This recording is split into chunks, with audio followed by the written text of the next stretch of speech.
Assalamualaikum warahmatullahi wabarakatuh dan salam sejahtera. Hari ini kita akan mempelajari tentang isomer, iaitu bagi alkena, salah satu siri homolog dalam sebatian karbon. So, apakah yang dimaksudkan dengan isomer? Sebelum ini kita sudah mempelajari tentang isomer bagi alkana. So, isomer adalah molekul yang mempunyai formula molekul yang sama tetapi mempunyai formula struktur yang berbeza. Dalam konteks alkena, formula struktur boleh terdiri daripada susunan atom di dalam molekul alkena itu sendiri atau kedudukan ikatan ganda dua di dalam molekul alkena. Sebagai contoh, C4H8 merupakan formula bagi butina.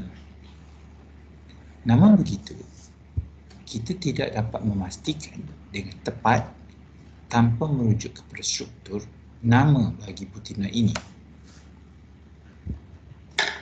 Jika dilukis begini,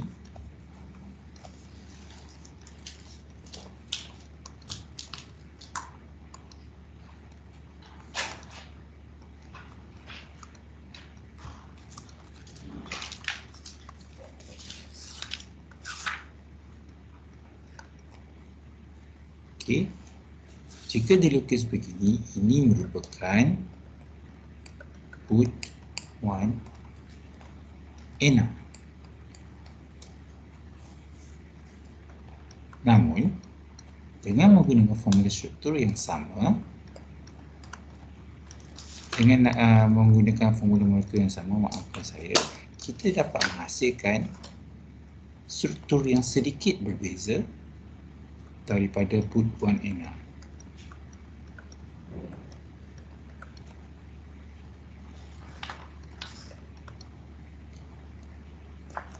Ini merupakan but2 enam. Kedua-duanya mempunyai formula molekul C4H8. but1 dan but2 merupakan contoh isomer. Kedua-duanya mempunyai formula molekul yang sama tetapi mempunyai formula struktur yang berbeza dengan perbezaan kedudukan ikatan ganda dua. Untuk melihat dengan lebih terperinci, mari kita lihat sama-sama bagaimana untuk melukis isomer bagi alkena. Terdapat dua cara untuk melukis formula struktur bagi alkena seperti yang kita telah lihat dalam contoh C4H8, iaitu dengan menukar kedudukan ikatan ganda dua yang terdapat dalam molekul alkena kepada kedudukan karbon yang lain. Jika diambil dari contoh lain,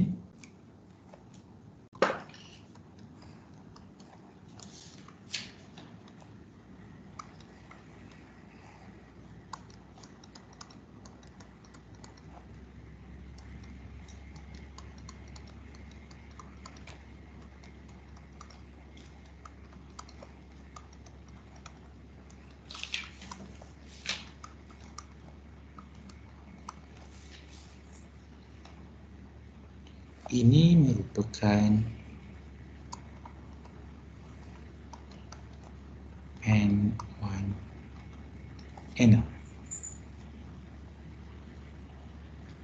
dengan menukar kedudukan ikatan ganda dua seperti yang kita lihat sebentar tadi untuk molekul C4H8, kita akan dapat menghasilkan satu isomer bagi alkena.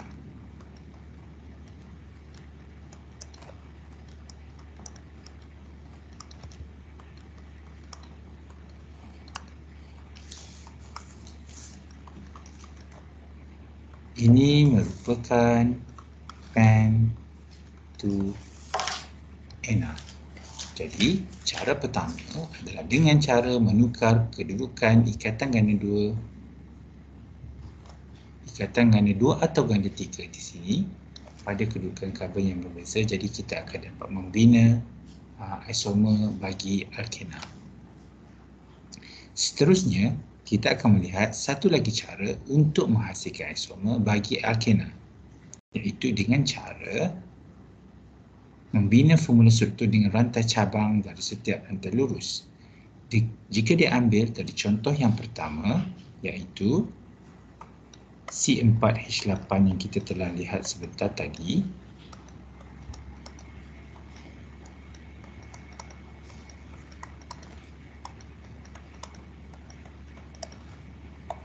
ini merupakan struktur rantai lurus bagi C4H8.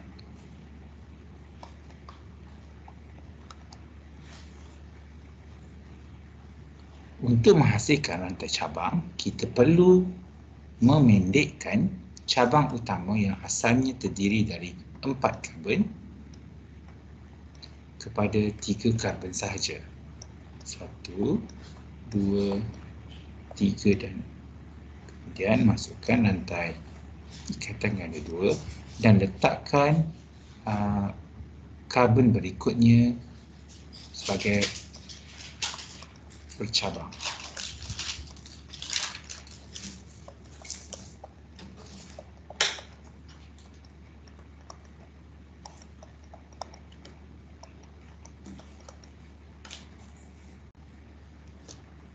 Formula struktur masih lagi C4H8, namun nama balik molekul ini adalah berbeza.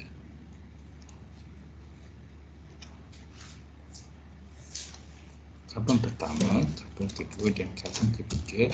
So ini merupakan 3 struktur dengan rantai terpanjang yang terdiri dari 3 karbon. Jadi ini merupakan propena atau prop1-in. Jadi nama penuhnya adalah 2-metil prop1 ataupun prop1-N. Maka ini kita mendapat satu lagi isomer bagi C4H8 selain dari yang kita telah lihat tadi dengan cara menukar kedudukan ikatan ganda 2 yang terdapat dalam C4H8.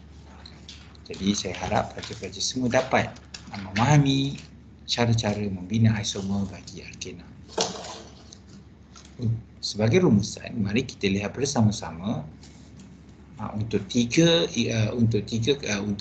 sebatian yang mengandungi 3 karbon atau 4 karbon yang pertama bagi alkena, apakah struktur ataupun apakah isomer yang terdapat di dalam alkena.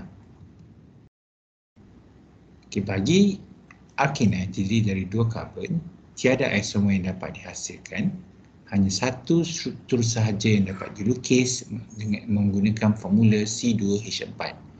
Begitu juga dengan formula C3H6. Tiada isomer yang dapat dilukis. Bagi C4H8, terdapat 3 isomer yang dapat dilukis. Pertama, rantai lurus. Kedua, juga rantai lurus, iaitu dengan cara melukiskan ikatan ganda 2 pada karbon yang berbeza. Dan yang ketiga merupakan dengan cara melukis rantai bercabang. Jadi saya harap pelajar-pelajar dapat melukis struktur isomer bagi alkena yang terdiri dari 5 karbon dan ke atas. Selamat mencuba.